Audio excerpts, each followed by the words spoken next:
Hi గారు, welcome to our channel. ప్రస్తుతం మనతో పాటు దాము బాలాజీ గారు సీనియర్ జర్నలిస్ట్ ఉన్నారు. వాటితో ఒకసారి మాట్లాడదాం. సార్ నమస్కారం.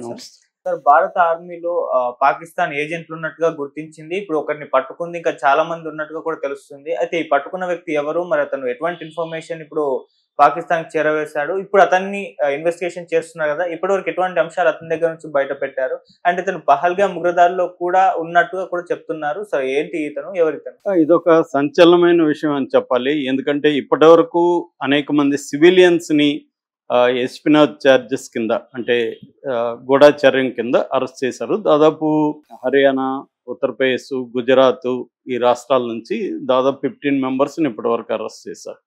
జ్యోతి మల్హోత్రా యూట్యూబర్, ఆమెది వెరీ పాపులర్ అయింది. ఆమెది ఇటీవలనే ఒక స్కాట్లాండ్ టూరిస్టు వీడియో కూడా బయటకు వచ్చింది. ఆ వీడియోలో ఆయన కూడా పాకిస్తాన్ వెళ్ళినప్పుడు ఆ అమ్మాయి తన్ని ఇంటర్వ్యూ చేసింది. ఆ తర్వాత ఈ అమ్మాయికి దాదాపు ఒక 5 మంది AK-47 లాంటి గన్స్ పట్టుకొని ఈ అమ్మాయికి బాడీ గార్డులుగా వెళ్తున్నారు. అది చూసి అతనే ఆశ్చర్యపోయి ఆ వీడియోలో చెప్పాడు, ఈ అమ్మాయి ఎవరు, ఈ అమ్మాయికి ఎంత సెక్యూరిటీ ఎందుకు ఉంది, ఈ అమ్మాయి ఏమో యూట్యూబర్ అంటుంది అని కూడా అతను ఆశ్చర్యాన్ని వ్యక్తం చేశారు. ఆ వీడియో కూడా ఇప్పుడు బయటకు వచ్చింది. సో క్లియర్గా అమ్మాయి పాకిస్తాన్కి ఏజెంట్గా పనిచేస్తుందని తెలిసింది. సో అలాగా సివిలియన్స్ ఉన్నారు. ఇప్పటివరకు ఒక ఎయిర్ ఫోర్స్కి సంబంధించిన ఇండియన్ ఎయిర్ ఫోర్స్ కార్పొరల్ని కూడా ఒకరిని అరెస్ట్ చేశారు. ఇప్పుడు ఇంకా ఘోరం ఏంటంటే, ఈ పహల్గామ్ దగ్గర కాపలాగా ఉంటున్న CRPF జవాన్ని ఇప్పుడు పట్టుకున్నారు. సో ఇతను ఎవరు, ఇతన్ని పాకిస్తాన్ ఎలా ట్రాప్ చేసింది, ఇతను పాకిస్తాన్కి ఎప్పటి నుంచి పనిచేస్తున్నాడు, తర్వాత ఎలాంటి ఇన్ఫర్మేషన్ ఇచ్చాడు, తర్వాత ఇతన్ని ఎలా పట్టుకున్నారు, ఇప్పుడు ఇతని దగ్గర నుంచి ఎలాంటి ఇన్ఫర్మేషన్ మన Indian investigative agency NIA, national investigating agency ఎలాంటి నిజాల్ని రాబట్టింది, ఇంకెవరెవరు ఉండొచ్చు, ఈ విషయాల గురించి మనం మాట్లాడుకున్నాం. ఇతని పేరు మోతీరామ్ జాట్. ఇతను రాజస్థాన్కి సంబంధించిన వాడు. ఇతను వచ్చి CRPF అంటే సెంట్రల్ రిజర్వ్ పోలీస్ ఫోర్స్. ఇది 1939లో ఏర్పడింది. 1939లో బ్రిటిష్ కాలంలో దీన్ని క్రౌన్ రిప్రజెంటేటివ్ పోలీస్ అని చెప్పేవాళ్ళు. దాని తర్వాత 1949 డిసెంబర్ 28న ఇది CRPF సెంట్రల్ రిజర్వ్ పోలీస్ ఫోర్స్గా పేరు మార్చారు. ఇది మామూలుగా వీళ్ళ డ్యూటీస్ ఏంటంటే, ప్రధానంగా ఇది ఇంటర్నల్ సెక్యూరిటీ చూస్తారు. ఇది హోమ్ మినిస్ట్రీ ఆఫ్ అఫైర్స్ దగ్గర ఉంటుందన్నమాట ఈ శాఖ. ఎక్కువగా సెక్యూరిటీ కావచ్చు, స్పెషల్ ఫోర్సెస్ సంబంధించిన డ్యూటీస్ కావచ్చు చేస్తారు. వీటికి సంబంధించి చైల్డ్ ఏజెన్సీస్ కూడా ఉంటాయి. CRPFకి సంబంధించి చైల్డ్ ఏజెన్సీ వచ్చి కోబ్రా. ఈ మధ్య నక్సలైట్ల ఏరువేతలు, మావోయిస్టుల ఏరువేతలు ప్రధానంగా ఈ పేరు వినిపిస్తుంది. Commando battalion for resolute యాక్షన్ని cobra అంటారు. అట్లాగే RAF, rapid action force, special duty force, security, ఇవన్నీ కూడా CRPF ప్రొవైడ్ చేస్తుంది. ఇప్పటికీ మన దేశంలో CRPF మొత్తం 3,13,634 మంది ఉన్నారు. వీళ్ళకి సంవత్సరానికి బడ్జెట్ 35,147.17 crores అనమాట.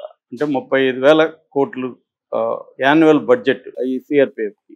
సో ఇంత ఇంపార్టెంట్ ఫోర్స్ అనమాట ఇది. ఈ CRPFలో ఇతను 116వ బెటాలియన్కి సంబంధించిన వ్యక్తి.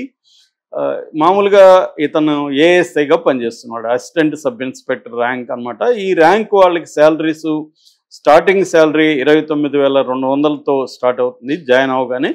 ఎక్స్పీరియన్స్ని బట్టి 92,300 వరకు ఉంటుంది. వీళ్ళకి అది కాకుండా rent allowance, డేర్నెస్ allowance, medical allowance ఇలాంటివి కూడా వీళ్ళకి ప్రత్యేక ఒక ఏరియాకి వెళ్ళినప్పుడు అక్కడ ప్రత్యేక వసతులు కూడా వీళ్ళు కల్పిస్తారు. సో ఇన్ని కల్పించినప్పటికీ ఇతను ఒక పాకిస్తాన్ ఏజెంట్గా మారాడు. ఇతను ఏంటంటే, ఈ పహల్గామ్ అటాక్ ఏప్రిల్ 22న జరిగింది. ఏప్రిల్ 22కు ముందు 17వ తేదీ మాత్రమే ఇతన్ని బయటికి తీసుకొచ్చి 17 వరకు ఇతను అక్కడే సెక్యూరిటీలో ఉంటున్నాడు, పహల్గామ్ సెక్యూరిటీలో ఉంటున్నాడు. అంటే ఇతను కీలకమైన సమాచారం వాళ్ళకి చేరవేశాడా అన్న డౌట్లు అయితే వస్తున్నాయి.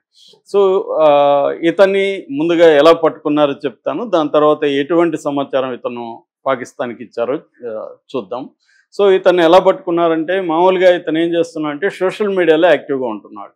సోషల్ మీడియాలో యాక్టివ్గా ఉన్నప్పుడు పాకిస్తాన్ నుంచి ఒక అమ్మాయి లాగా పాకిస్తాన్ ఐఎస్ఐ ఏజెంటు ఒక అమ్మాయి మామూలు అమ్మాయిలాగా ఇతనితో చాటింగ్ మొదలుపెట్టింది. చాటింగ్ మొదలు పెడితే ఇతను కూడా చాటింగ్ చేశాడు. అలాగా వీళ్ళిద్దరి మధ్య ఒక హార్ట్ చాట్ సెక్స్ చాట్ అనేది కూడా చోటు చేసుకుంది. దాంతో ఇతను ఒక రకంగా అడిక్ట్ అయ్యాడు ఆ అమ్మాయికి. మెల్లగా అమ్మాయి ఏం చేసిందంటే ఇతన్ని ఇన్ఫర్మేషన్ అడగడం మొదలుపెట్టింది. దాని తర్వాత నీకు డబ్బులు ఇస్తాము, నువ్వు ఇన్ఫర్మేషన్ ఇస్తా వస్తే నీకు మంత్లీ మేము డబ్బులు పంపిస్తామని చెప్పింది.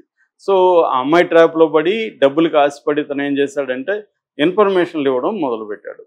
సో ఎటువంటి ఇన్ఫర్మేషన్ ఇచ్చాడంటే, ఒకటి మిలిటరీ కాన్వాయ్స్ ఎటు వెళ్తున్నాయి, వీళ్ళ బెటాలియన్స్ ఎటు వెళ్తున్నాయి, తర్వాత మిలిటరీ బేసెస్ ఎక్కడెక్కడ ఉన్నాయి, ఎక్కడెక్కడ మిలిటరీ చెక్ పోస్టులు ఉన్నాయి, ఈ మిలిటరీకి సంబంధించిన అనేక వ్యవహారాలను ఇతను ఆ అమ్మాయి ద్వారా పాకిస్తాన్ ఇంటెలిజెన్స్ ఏజెన్సీస్కి ఇస్తున్నాడు. ఇతనికి ఫారిన్ అకౌంట్స్ నుంచి ఇతను దీంట్లో డబ్బులు పడుతుంది.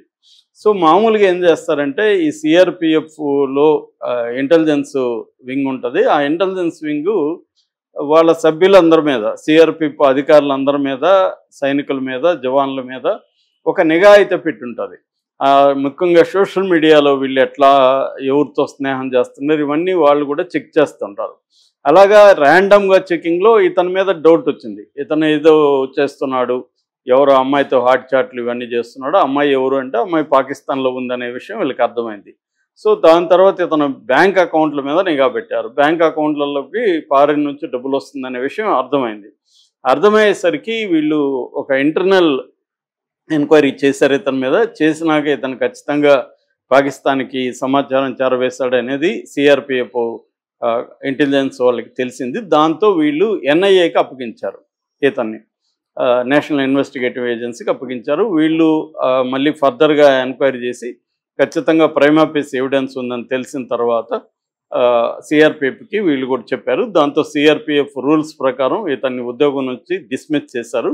దాని తర్వాత పాటియాలా కోర్టు ఢిల్లీలో ఉంటుంది. ఈ Patia special court, NIA special court, అందులో ప్రవేశపెట్టారు ఇతన్ని. సో ప్రవేశపెట్టిన తర్వాత కస్టడీకి తీసుకోవాలని చెప్పారు. కస్టడీకి జూన్ 6 వరకు ఇతనికి కస్టడీ కూడా ఇచ్చారు. ఇప్పుడు ఈ కస్టడీలో ఇతను ఇంకొంతమంది పేర్లు కూడా చెప్తున్నట్టుగా తెలుస్తుంది. అయితే ఇప్పటి వరకు ఎన్ఐఏ బయటికి తీసుకురాలేదు. ఇంకా కూడా తన సహచరులు కొంతమంది డబ్బులు కాసిపడిన వాళ్ళని తాను పరిచయం చేశాను ఆ అమ్మాయికి అని కూడా ఇతను చెప్పినట్టుగా తెలుస్తుంది. వాటికి సంబంధించి ఇంకా డీటెయిల్స్ అయితే రావాల్సి ఉంది.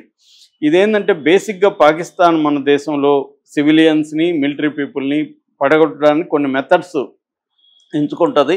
అది ప్రధానంగా సోషల్ మీడియాలో చాటింగ్లు చేయడం, హనీ ట్రాప్ అంటారు కదా, అమ్మాయిల ద్వారా వీళ్ళని ముందుగా హనీ ట్రాప్లకి తీసుకురావడం, దాని తర్వాత వీళ్ళ బ్యాక్గ్రౌండ్స్, వీళ్ళ ఆర్థిక పరిస్థితులు, వీళ్ళ ఫ్యామిలీ వ్యవహారాలు ఇవన్నీ తెలుసుకోవడం. సో వీళ్ళకి ఏది రిక్వైర్మెంట్ ఉంది, డబ్బు రిక్వైర్మెంట్ ఉందా లేదా, ఇతనికి ఏమన్నా అమ్మాయిలు పిచ్చుందా, ఇవన్నీ చూసుకొని ఏం కావాలంటే దాన్ని ప్రొవైడ్ చేయడం. దాని ద్వారా ఇతన్ని వీక్నెస్లు తీసుకోవడం, నువ్వు ఇన్ఫర్మేషన్ మాకు ఇకపోతే ఇదంతా కూడా మేము బయట పెడతామని బ్లాక్మెయిల్ చేయడం, ఇలాగా జరుగుతుంది. అట్లాగే డిజిటల్ ఇన్ఫిల్ట్రేషన్ అంటారు. అంటే డిజిటల్ ద్వారా తమ వ్యక్తుల్ని ఇండియన్స్లోకి ఇన్ఫిల్ట్రేట్ చేసి వీళ్ళ